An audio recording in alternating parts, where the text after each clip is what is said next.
El objeto de esta intervención es ofrecer a los congresistas una breve panorámica del estado actual de la investigación genealógica en España. No se trata, sin embargo, de presentarles una prolija lista de publicaciones y trabajos, sino más bien de ofrecerles una visión general de la más moderna investigación,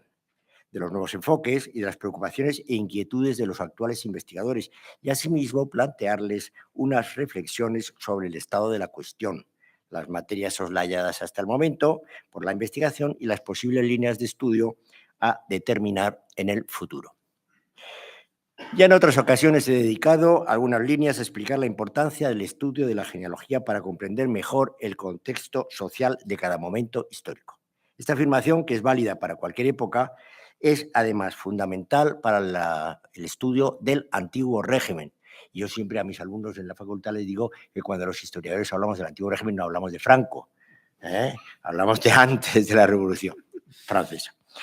Esta afirmación, que es válida para cualquier época, como digo, es importantísima para el estudio del antiguo régimen, donde las relaciones políticas y de poder no se establecían por motivos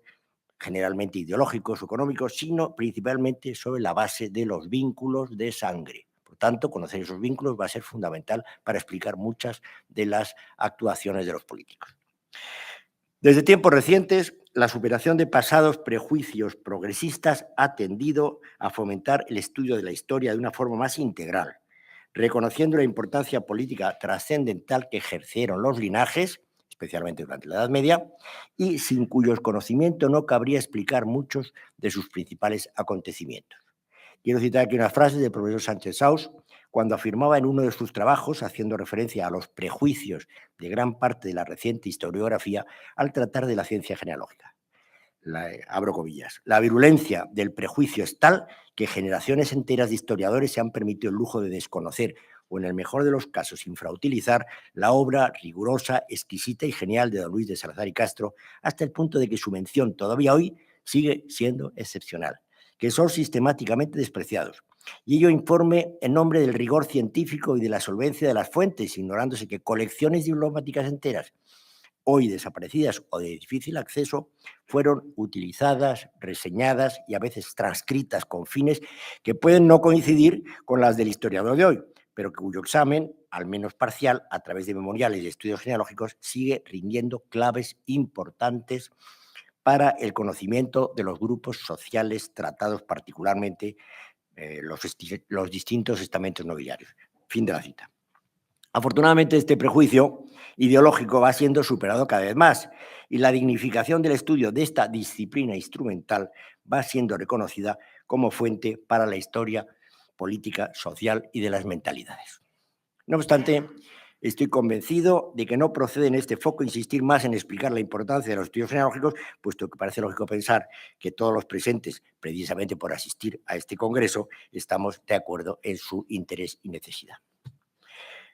Al abordar este problema, debemos primeramente hacer referencia a un planteamiento, a mi modo de ver, erróneo, que aún se hace en muchas ocasiones y que consiste en un cierto desdén del historiador hacia la genealogía pura como mera técnica historiográfica limitada y estancada en sus viejos esquemas positivistas y centrada casi en exclusiva, y como si no existiera más en sus clásicos árboles genealógicos. La cita es del profesor Pardo Guevara, aquí presente, entresacada de un lúcido y atinado artículo, pero que hace necesaria, sin embargo, una pequeña matización.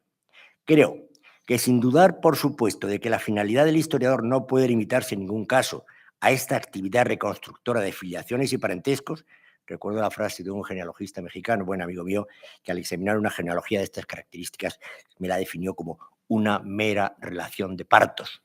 Bien, esta función no es, en cambio, desdeñable así en ningún caso, incluso aunque el genealogista se limite a ofrecer un árbol genealógico puro y duro, siempre que éste se elabore con la seriedad y la base documental adecuada. Luego, será la labor del buen historiador la que deberá saber aprovechar los datos ofrecidos por la genealogía como apoyo de cada estudio concreto sobre la sociedad y época que pretende analizar. Ahí encuentra la genealogía su verdadera utilidad científica, y especialmente en el marco de las antiguas sociedades estamentales. Y entrando ya en el tema que nos ocupa, ¿cuál es el estado actual del estudio de la genealogía en España? Hasta el siglo XVIII, La ciencia genealógica española fue una de las más serias y prolíficas de toda Europa, gracias especialmente a las obras de don Luis de Salazar y Castro, que la elevó a este rango de forma magistral. Pero tras esta edad de oro de la genealogía se produce un proceso que va a ser constante a partir de entonces la investigación española sobre esta materia y que yo denomino las vueltas atrás, concepto sobre el que me voy a detener un momento porque desgraciadamente es más frecuente de lo que sería deseable. El proceso ya fue denunciado por Bettencourt a finales del siglo XIX, al observar escandalizado cómo apenas 40 años después de muertos Salazar y Castro pudieron publicarse las obras de Rivarola y Berni y Catalá que Bettencourt definía como libros con pomposos títulos y de ignorancia supina. A esto podríamos añadir una lista interminable de nombres, terminando el Piferrer, Vidal y Pascual, etcétera, que eran personas que se dedicaban simplemente a copiar cosas y dar más importancia a los disparates que verdaderamente a los datos históricos. En efecto, convendría estudiar por qué razón, cuando ya han sido desautorizadas las viejas patrañas de antiguos genealogistas por algún ilustre investigador serio y documentado, se vuelve al poco tiempo a reproducir en letra impresa. Creo que este defecto solo puede ser debido, por un lado, al enorme individualismo hispánico y a la falta de discípulos de los genealogistas eminentes que mueren sin dejar escuela. Por otro lado, a la abundancia en estos estudios de personas aficionadas, deficientemente dotadas del criterio necesario para distinguir entre lo legendario y lo histórico. Y, en fin, a una cierta condescendencia dentro de nuestra sociedad que acepta en este ámbito, más que en ningún otro, verdades no documentadas que no aceptaría nunca en el campo de la historia general. Estas son, efectivamente, las razones principales por las que la ciencia genealógica es todavía despreciada por muchos y se debe a la falta de calidad y de metodología científica de no pocos trabajos que aún hoy ven la luz en las revistas especializadas. Trabajos en los que todavía pueden hacerse afirmaciones desprovistas de toda base histórica, donde se remontan las genealogías a míticos personajes que lucharon con don Pelayo en Covadonga o que cabalgaron junto a Santiago Matamoros en el campo de Clavijo. Esta actitud, que es casi imposible de encontrar en publicaciones históricas solventes, se sigue produciendo entre los autores puramente genealógicos. Pongo el ejemplo de que cuando la infanta doña Elena se casó con Jaime de Marichalar, hubo un montón de periodistas que dijeron que los Marichalar habían luchado en la batalla de Clavijo. Por eso quiero decir que esto no es tan raro. Digo que se acepta con cierta indulgencia como si un disparate repetido durante siglos hubiera adquirido una cierta respetabilidad. Concluimos, por tanto, con que nunca la genealogía podrá recuperar su prestigio del pasado sin superar este tejer y destejer al que viene estando condenada desde siglos. El resultado ha sido ciertamente que cuando hasta hace pocos años nos enfrentamos con el mundo de la bibliografía genealógica, el panorama era ciertamente desolador en cuanto al rigor o al sentido científico de la mayoría de las publicaciones, teniendo que constatar que sobre la Edad Media española no existían trabajos de investigación genealógica mínimamente serios, si hacemos excepción a Cataluña, en donde sí se han estudiado en profundidad las genealogías de sus grandes linajes medievales, no solo en eruditos trabajos de investigación, sino también en obras de divulgación y recopilación. Cierto es que la organización feudal catalana facilita mucho la investigación, al existir desde sus más antiguos tiempos, al contrario que en la corona de Castilla, los feudos hereditarios. Queremos hacer hincapié, sin embargo, en que esta peculiaridad histórica no resta un ápice de mérito a este valiosísimo trabajo de investigación en Cataluña. En el resto de España el panorama es muy otro, pues el estudioso que quiere llegar a conocer las estructuras genealógicas de los grandes linajes medievales no tiene a su alcance ninguna obra de conjunto, incluso casi ningún estudio monográfico dedicado a estudiar y exponer su genealogía. La herencia recibida es también muy diversa. Así, si nos referimos a la Alta Edad Media, el legado de los historiadores clásicos es francamente deficiente. En primer lugar, porque dominó en ellos un sentido de la historia diferente del actual, así como una valoración distinta de las fuentes, lo que les llegó a admitir como ciertos acontecimientos y situaciones que hoy no serían admitidos como verdaderamente históricos. El más eximio de todos ellos, Salazar y Castro, en sus grandes obras genealógicas, como las casas de Silva o de Lara, es solamente fiable en lo referente al desarrollo de dichas familias con posterioridad al siglo XIV, época en que los grandes linajes ya estaban delimitados y no son conocidos por sus incipientes apellidos: Lara, Castro, Haro, Guzmán, Meneses, etc. En las obras de Salazar de esta época es un magnífico punto de partida, pues están elaboradas con la consulta de documentos auténticos de archivos oficiales, muchas veces de los mismos archivos señoriales, hoy perdidos o de difícil consulta. Por tanto, aunque mejorables en muchos aspectos, suponen una magnífica aportación a la ciencia genealógica. Pero no obstante, no podemos decir lo mismo respecto a las genealogías que el mismo Salazar nos trazó de los linajes anteriores al siglo XIV, pues el ilustre historiador se dejó llevar muchas veces por opiniones de autores anteriores, por documentos falsos o crónicas erróneas. Todavía no se habían estudiado las colecciones documentales que conocemos y que Salazar y Castro no pudo consultar plenamente. De todos modos, hay que reconocer a Salazar su enorme erudición y su buena fe en todo lo que él escribió, cosa que no podemos decir de otros autores, cito por ejemplo Pellicer de Tobar, que fue capaz en muchos casos de falsificar o adulterar documentos auténticos con el único objeto de elevar unas cuantas generaciones más de antigüedad a los linajes poderosos de su tiempo. Salvo pocas excepciones, tendremos que esperar a finales del siglo XIX y principios del XX para encontrar una obra de importancia en el mundo de la genealogía. Se trata de los 10 tomos que el académico Fernández de Bethencourt dedicó a su historia genealógica de la monarquía española. Obra ambiciosísima, pero solo iniciada, pues únicamente trató de los primitivos reyes asturleoneses y navarros hasta la extinción de la dinastía navarra, es decir, a principios del siglo XII, y en su integridad algunas de las casas de la grandeza española: Sacuña, Aragón, Borja, Castro, La Cerda, Córdoba y La Cueva. De todos modos, la obra de Bethencourt, importantísima y fundamental para el conocimiento de estas casas con posterioridad al siglo XIV, adolece de los mismos defectos que Salazar y Castro en lo referente a sus orígenes anteriores a este siglo. Pues Bethencourt no fue en ningún caso un investigador de documentos, sino un compilador de fuentes impresas y cayó, por tanto, en casi todos los errores de los autores más antiguos que consultó. Después de nuestra guerra civil, la actividad no fue muy distinta a la de años anteriores. Mencionemos la publicación por los hermanos Alberto y Arturo García Carrafa de su monumental obra Diccionario Heráldico y Genealógico de Apellidos Españoles y Americanos, que había sido iniciada en 1952, pero que terminó inconclusa por fallecimiento de sus autores antes de 1963. Otro recopilador distinto, Endica de Mogrovejo, ha terminado la colección con 15 tomos más. Esta monumental obra de 103 volúmenes supone una enorme recopilación de datos por parte de los autores, pero realizada sin criterio ninguno, con numerosos errores, con inclusión de genealogías absolutamente falsas, pues sus editores publicaban todo lo que se les ofrecía sin restricción alguna. Por aquellos años se publicaron también varias obras genealógicas de interés. Las de Pérez de Azagra habría sido sin duda de primera categoría si el autor hubiera vigilado más sus manuscritos, pues es imposible imprimir más errores que los que encierran sus páginas. Javier de Ibarra BG publicó también una interesante obra, hoy muy buscada, La Casa de Salcedo de Aranguren, editada en Bilbao en 1944,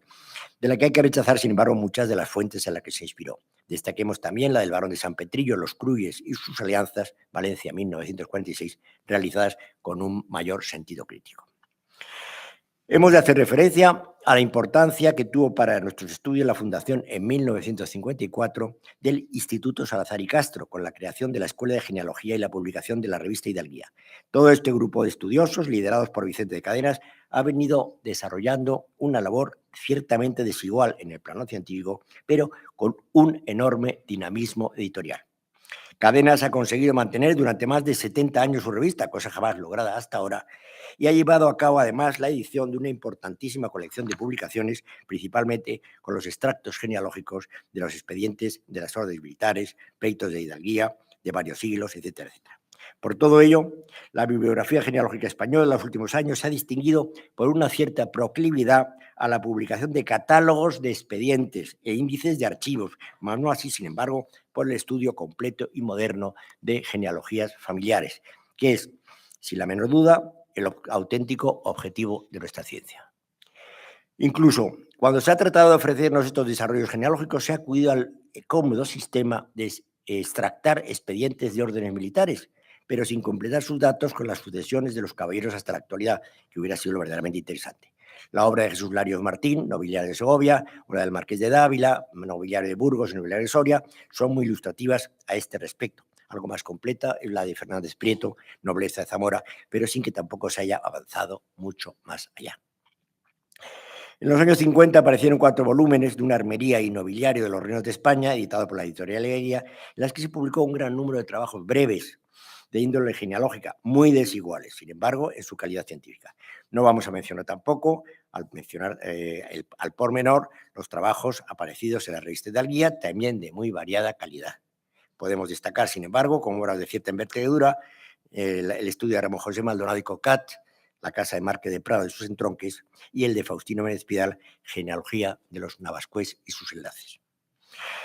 Mención especial merecen también, porque representan una mentalidad completamente distinta, los 6 volúmenes publicados por Alfonso de Figueroa y Melgar, duque de Tovar, Estudio histórico de antiguas familias españolas, en las que, dentro de su caótica estructura, nos ofrece miles de datos de gran interés, desarrollando las genealogías hasta la actualidad. La obra de Tovar será inestimable por el paso de los años, por la cantidad de noticias que nos brinda en sus copiosos volúmenes, para cuya consulta les acompañan unos índices muy completos.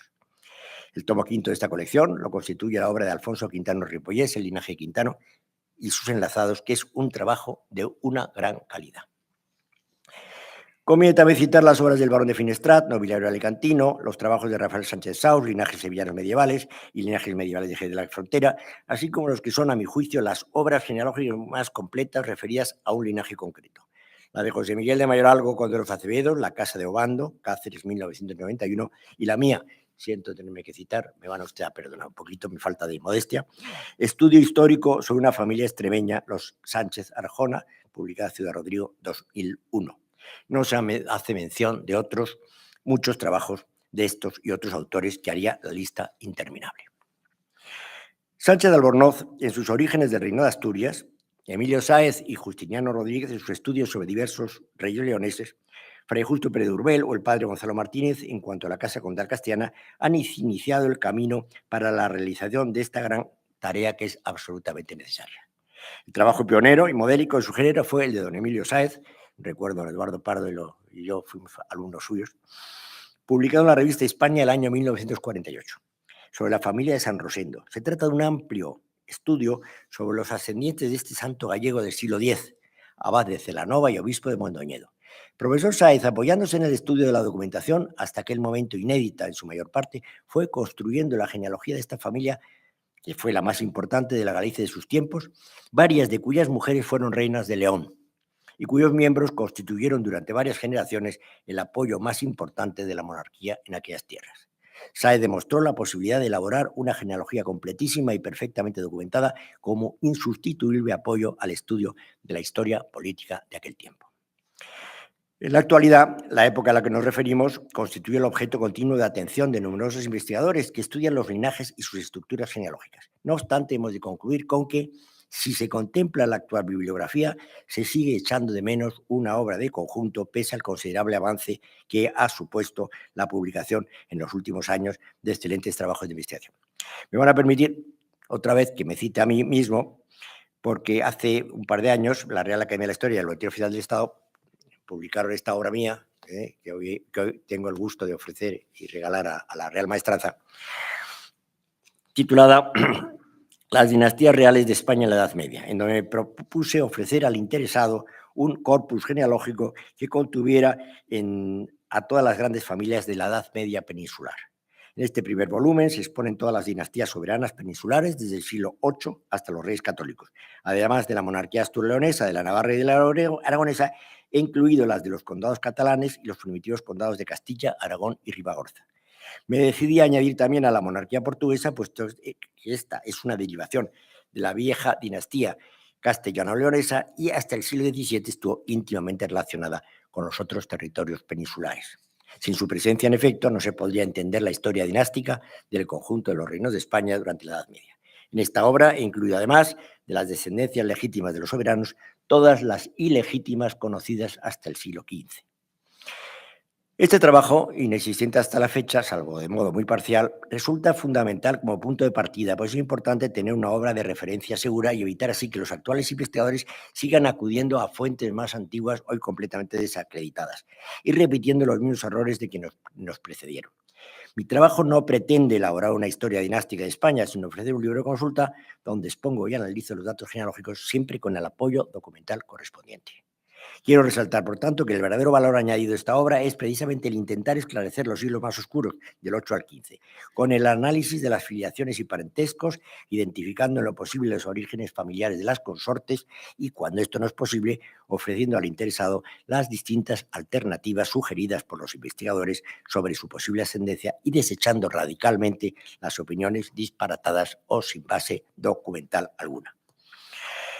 Conviene también añadir que estoy a punto de publicar ya el tomo segundo de mi obra sobre genealogías medievales, que agrupará los linajes de magnates y ricos hombres medievales de la Corona de Castilla, pues ya lo tengo casi concluido. En un futuro, que espero muy próximo, publicaré un par de volúmenes, si Dios me da vida, con las genealogías de los más importantes linajes medievales de España, o sea, decir, de la Corona de Aragón y el Principado de Cataluña, hasta componer un conjunto sin parangón en lo hasta ahora realizado en el pasado. Se trata, por tanto, de un proyecto muy ambicioso, que como toda obra humana estará llena de imperfecciones, pero que espero que pueda poner un importante punto de partida para las adiciones, correcciones y matizaciones que puedan producirse en el futuro. Sin embargo, ya hemos dicho que las genealogías de las grandes familias de la nobleza española están por hacer. Bien, es verdad que la actual historiografía genealógica ha avanzado considerablemente, pero como decía el añorado autor argentino Narciso Vinayán, es más cómodo prescindir de la necesidad de acumular innumerables datos pequeños e insignificantes en sí, que requieren análisis terriblemente prolijos, en lugar de lo mucho más fácil de interpretación de hechos generales que permiten prescindir de la tediosa comprobación, evaluación y análisis de las citadas innumerables referencias genealógicas. Fin de la cita. En efecto, no está de moda esta esforzada y laboriosa investigación y es más fácil para muchos autores modernos el publicar diversos análisis y elucubraciones sobre linajes concretos sin que en ellos se haya añadido por el autor un solo dato genealógico que no estuviera ya publicado. Con respecto a la Baja Edad Media, el problema es completamente distinto, pues también la base de partida ha sido muy diferente. En este periodo histórico, gracias a la mayor facilidad que para estudiar los linajes concretos nos ofrece la existencia del apellido de familia, los genealogistas antiguos nos ofrecieron estudios más o menos completos de la alta nobleza bajo medieval, cuyos datos, por supuesto, hay que retocar.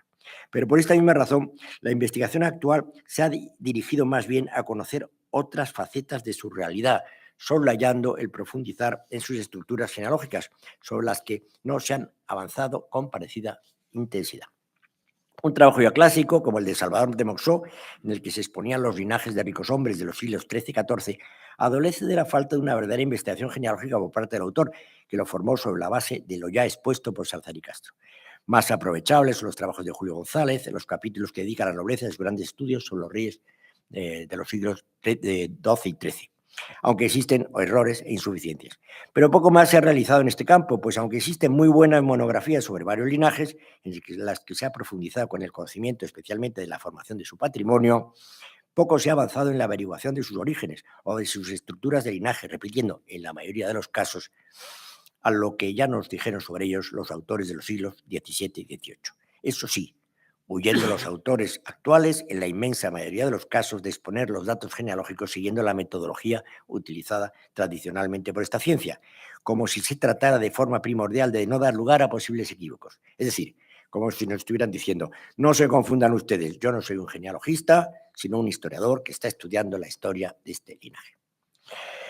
No obstante, existen ciertamente excelentes obras parciales, entre las que debemos destacar las de Armand de Fluvià sobre los linajes catalanes. En efecto, cualquier investigador interesado en obtener información de uno de los grandes linajes medievales de Cataluña tiene a su disposición los árboles genealógicos que Armand de Fluvià ha estampado en su Nobiliario General Catalán, en cuyos 5 volúmenes publicados hasta ahora, Barcelona 2017-2022,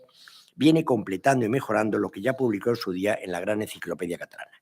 La meritoria obra Fluvià adolece, sin embargo, una ausencia total de referencias documentales, así como de explicaciones y comentarios críticos sobre sus opiniones, no bastando la bibliografía general que aporta en su introducción, que es muy general.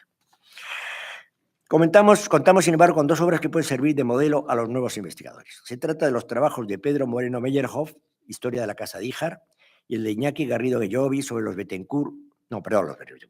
los Beaumont, un linaje navarro de sangre real. En ellos se propone estudiar un linaje de forma integral, siguiendo la pauta de obras que han sido corrientes en el resto de Europa, pero que en los tiempos modernos han sido casi inexistentes en nuestro país.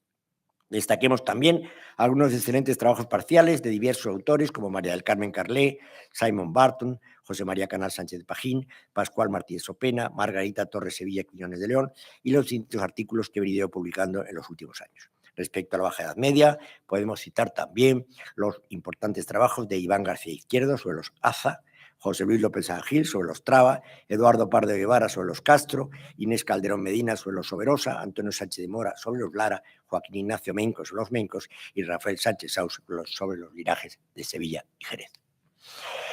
No he citado algunos trabajos en los que los autores se han limitado a seguir esquemas genealógicos ya conocidos sin aportar nada de su propia investigación.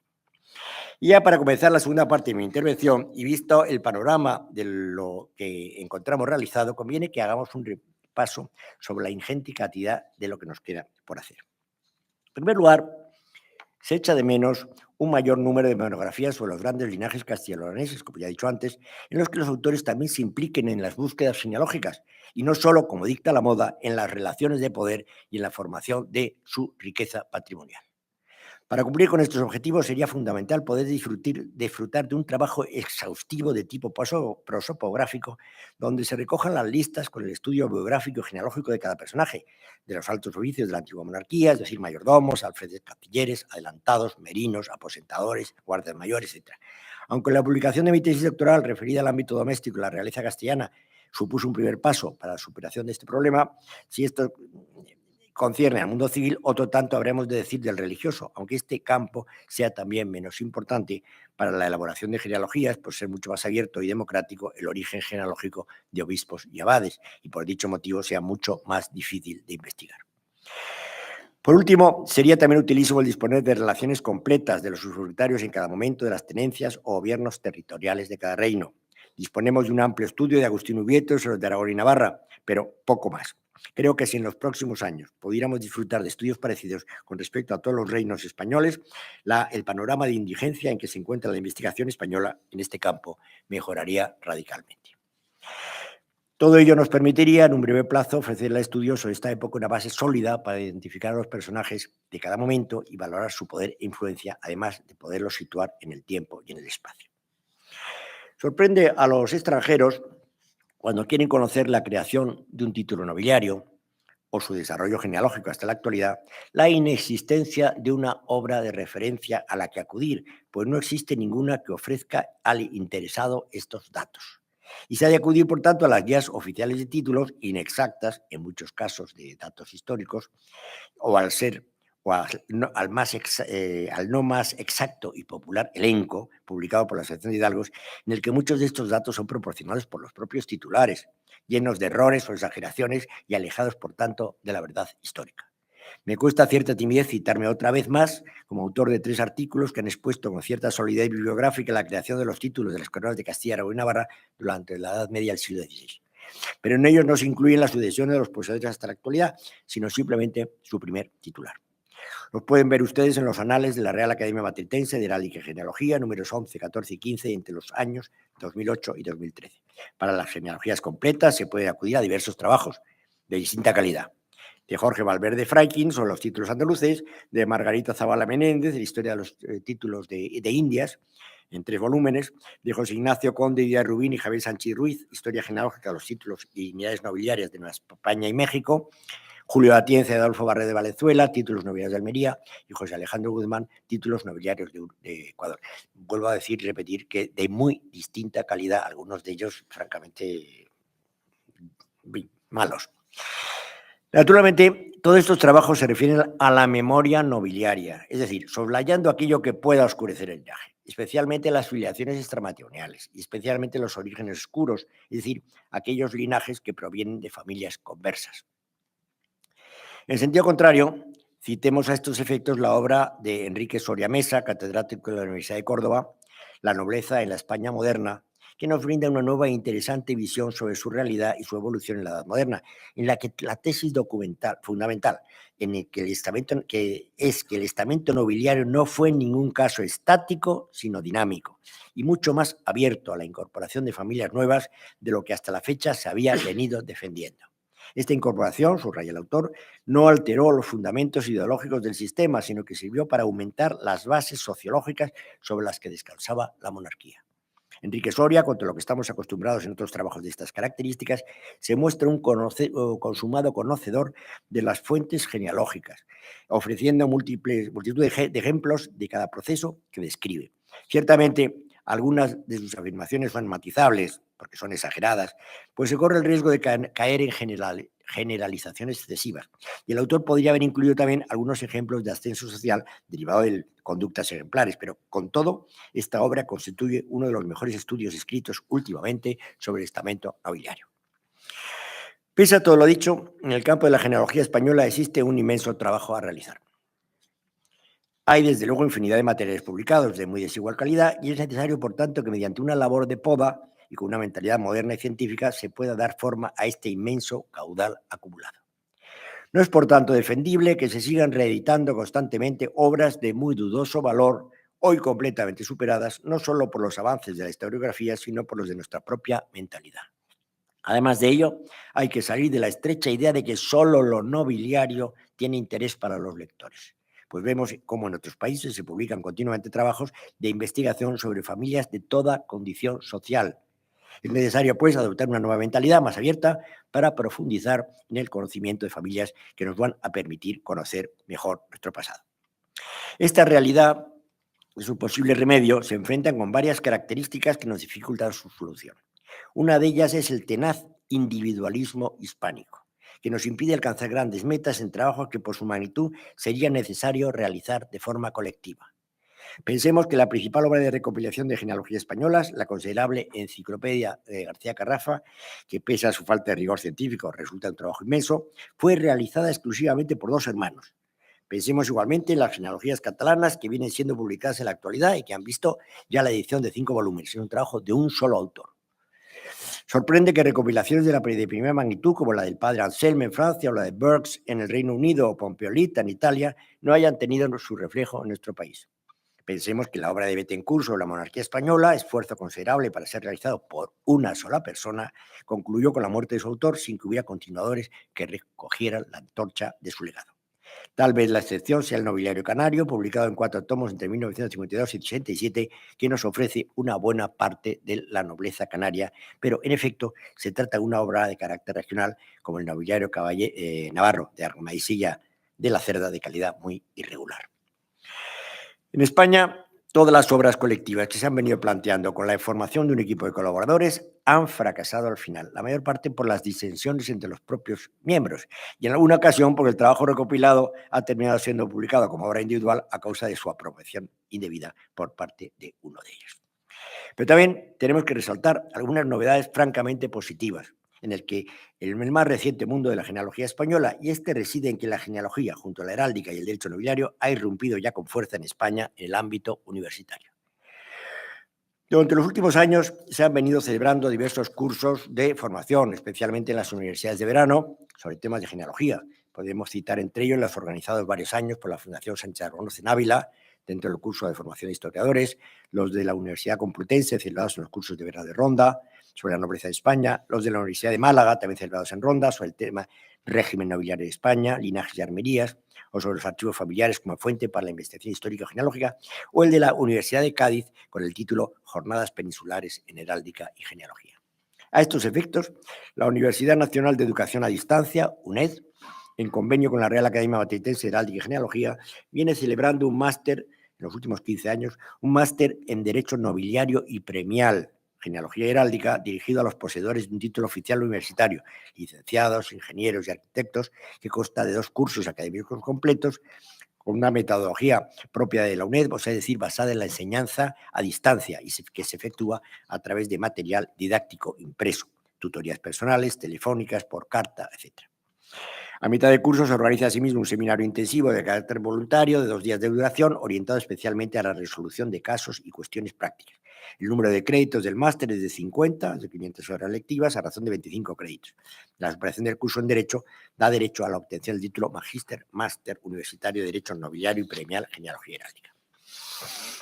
Igualmente, la Universidad Complutense de Madrid, con el apoyo y patrocinio de la Diputación Permanente y Consejo de la Grandeza de España y de la Fundación Cultural de la Nobleza Española, inició en 2004 un curso de experto en genealogía heráldica y nobiliaria de 250 horas presenciales, vinculado a la Facultad de Geografía e Historia, dirigida por el profesor Ladero, aunque pese al éxito de alumnado, no ha vuelto a repetirse. Y aquí estamos siempre en el quid de la cuestión, por una mera cuestión de financiación.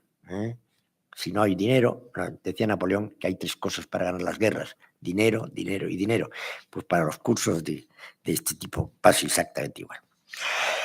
Existen otros varios cursos de formación en estas materias, aunque dirigidos a un alumnado más general. Desde 1960 ha venido funcionando una escuela de genealogía del Instituto Salazar y Castro, que ha celebrado hasta el año 2003 un curso de diplomados en genealogía heráldica y derecho nobiliario. Su labor ha sido enorme, pues ha producido más de 40 promociones de diplomados en estas disciplinas. Lamentablemente, el curso 2002-2003 fue interrumpida la repartición de sus enseñanzas, aunque ha sido reanudada en los últimos años. La Asociación de Diplomados en Genealogía Heráldica y Nobiliaria, que es una asociación independiente que agrupa a muchos de los diplomados en el curso antes mencionado, a través de su escuela Marqués de Avilés, celebra también desde hace varios años un curso distinto de formación en las mismas disciplinas. No podemos olvidar tampoco la labor de la Fundación Cultural de la Nobleza Española, fundada en 1992 bajo el impulso y patrocinio de la Diputación de Gandesa, para promover y estudiar y apoyar cuantas acciones culturales tengan relación en su sentido más amplio posible, con los orígenes, evolución y presencia histórica y actual de la nobleza en los antiguos reinos y territorios de la monarquía española, así como el testimonio cultural de todo ello. Entre otras actividades, la Fundación organizó un seminario sobre la nobleza y su realidad social, en colaboración con la Real Academia Matritense, y unos conocidos ciclos de conferencias anuales bajo el nombre de la Nobleza y Sociedad, dirigidos por la profesora y académica doña Carmen Iglesias. Entre las entidades más importantes dedicadas al estudio de la genealogía, hemos de destacar como antecedentes la creación, ya desde 1925, de la Real Sociedad Hispanoamericana de Genealogía Heráldica, bajo la presidencia de honor de Su Majestad el Rey Don Alfonso XIII, pero que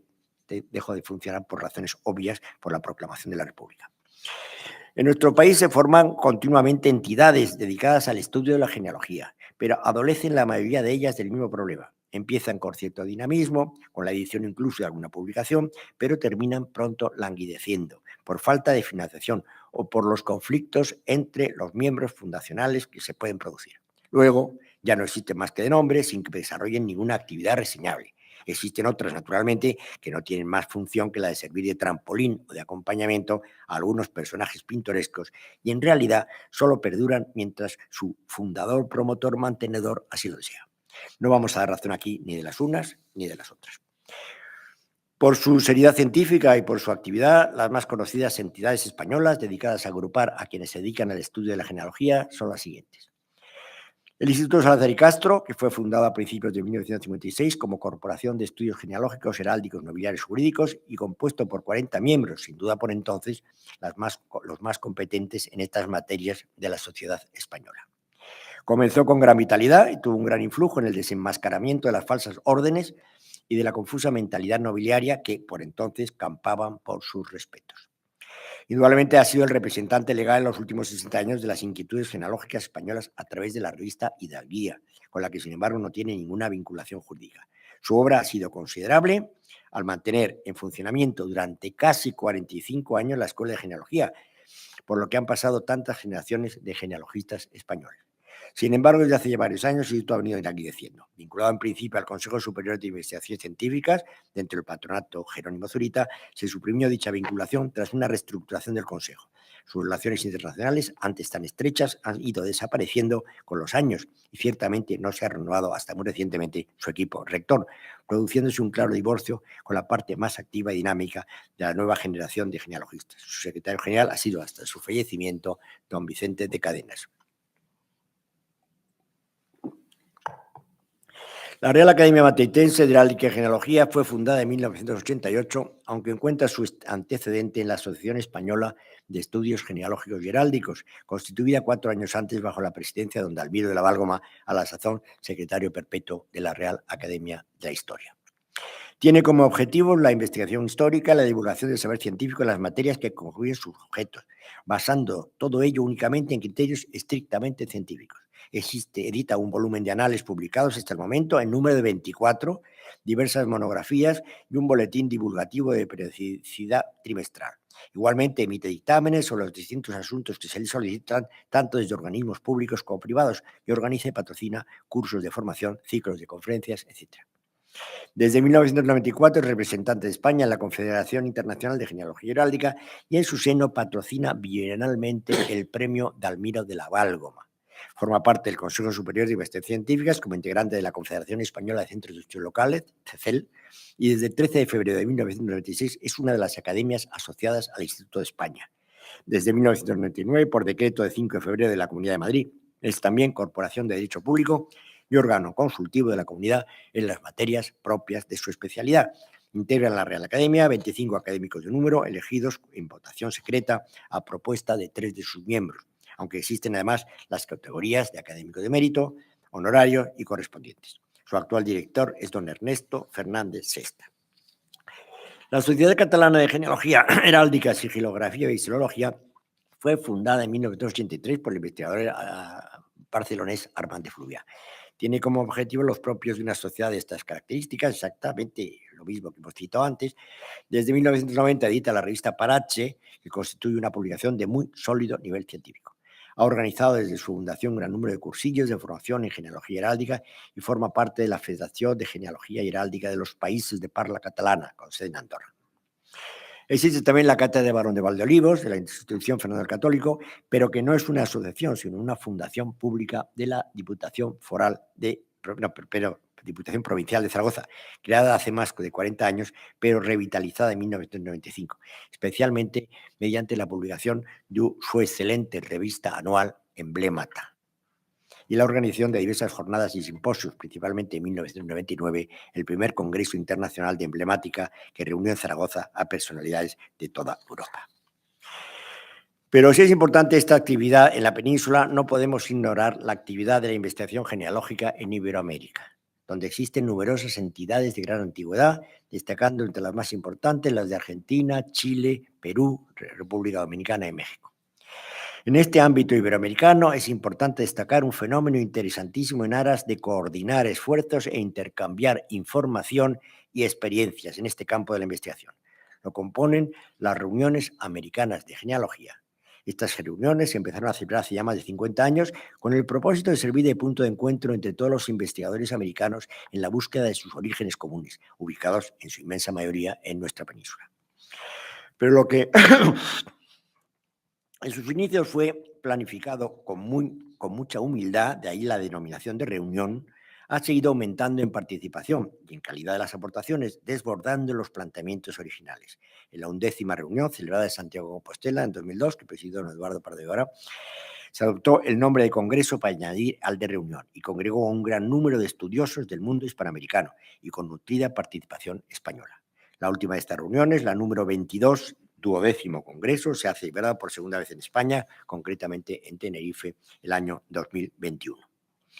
Toda esta actividad no es más que el resultado del enorme interés que los estudios genealógicos despiertan cada vez más en nuestro mundo hispánico, no solo por el aumento del número de los investigadores, sino también por alcanzar su práctica unas más altas cotas de rigor científico. Es de destacar a este respecto que en el curso de la clausura de la 11ª reunión, el 14 de septiembre de 2002, representantes de 19 academias, institutos, centros y otras instituciones científicas de estudio, investigación y formación de Iberoamérica firmaron un protocolo con el objeto de crear una confederación iberoamericana de las ciencias genealógicas y heráldicas, que estaría constituida por representantes de todas estas instituciones que lo suscribían y de aquellas otras no presentes o que pudieran crearse en el futuro, que estén dotadas de igual carácter científico, que acepten los fines y principios de la confederación y que sean admitidas en el futuro por los órganos de esta. Los fines de esta confederación serían fundamentalmente estrechar los lazos interinstitucionales entre sus miembros integrantes, desarrollar programas académicos de estudio, investigación, formación y difusión sobre las ciencias genealógica y heráldica y sus aplicaciones a las ciencias humanas y sociales, incentivar la participación y cooperación con entes públicos y privados, organismos intergubernamentales y no gubernamentales, fundaciones, centros universitarios, etc. Todo ello procurando la mayor cooperación con la Confederación Internacional y con cuanto representa, manteniendo siempre el interés, el sentido universal de la ciencia y de la cultura como especialmente propio de la sociedad avanzada del siglo XXI y de su interculturalidad. Pero ciertamente todos estos planteamientos, salvo las regiones congresos citadas, han adolecido de una cierta inactividad por culpa, como siempre, de la falta de financiación. Ya para terminar, quiero darles mi particular opinión sobre el estudio actual de los estudios genealógicos en España. Cierto que la actividad desplegada por genealogistas e investigadores es considerable, pero se pueden constatar varios defectos importantes que convendría corregir. Esta es una cuestión toda de opiniones personales. En primer lugar, intentar llevar a cabo las investigaciones saliendo del estrecho marco de la nobleza. Pues no solo los nobles tienen historia, ciertamente la nobleza como clase dirigente ha sido más protagonista de los hechos históricos que el conjunto de los hombres del Estado general, pero el estudio de las familias de estos arroja un gran interés para el mejor conocimiento de los fenómenos migratorios o de la composición racial o religiosa de los pueblos. Todo ello, naturalmente, estudiando las genealogías integradas en su colectividad y con criterios puramente científicos. Segundo, hay que eliminar para la confección de las genealogías una práctica que es muy común en España, que es la de que los investigadores denominen a sus biografiados con criterios modernos, pensando que todos los antepasados usaban dos apellidos, el paterno y el materno, como en la actualidad, y que utilizaban todos el tratamiento de don. El investigador, por el contrario, ha de respetar los nombres y tratamientos de los personajes estudiados en la forma en que aparecen en su época, según la documentación consultada. Tercero, hay que procurar que el estudio de las familias sea lo más completo posible en el tiempo y en el espacio, abarcando el mayor número de sus integrantes, ya sean legítimos o ilegítimos. Solo el conocimiento del linaje en su integridad nos permitirá alcanzar el verdadero objetivo de toda genealogía, que es el de conocer mejor a la sociedad de su tiempo, que no solo está formada por el linaje de los triunfadores y de sus líneas primogénitas, sino también por todos los descendientes. Cuarto, abogar por la presentación formal de los trabajos de un modo coherente, procurando evitar sangrados excesivos o numeraciones que dificultan su consulta. Este sistema, que es muy utilizado por los ordenadores en la numeración de los párrafos de los documentos, solo es práctico para el caso de que haya pocas generaciones. Caso contrario, es verdaderamente engorroso, pues obliga a contar cada vez el número de unos o de doses para situarse en la generación que se requiere. Quinto, por último, condenar de una forma explícita las falsificaciones interesadas que casi siempre se llevan a cabo por motivos personales. Hay que ser implacable con el investigador que se inventa o falsea los datos, ya sea por adornar su genealogía o por motivos económicos. Es necesario observar un comportamiento ético en la realización de genealogías y ciencias afines, estableciendo normas y criterios a este respecto. Creo que la observación de estas pequeñas indicaciones supondría un paso fundamental para el estudio de nuestras disciplinas para alcanzar una mayor cooperación, un mejor y mutuo conocimiento de las fuentes y de la bibliografía y, en definitiva, que es lo que todos buscamos para un decisivo progreso de nuestras ciencias adaptadas al nivel de lo que el siglo XXI nos demanda. Y termino ya. Muchas gracias.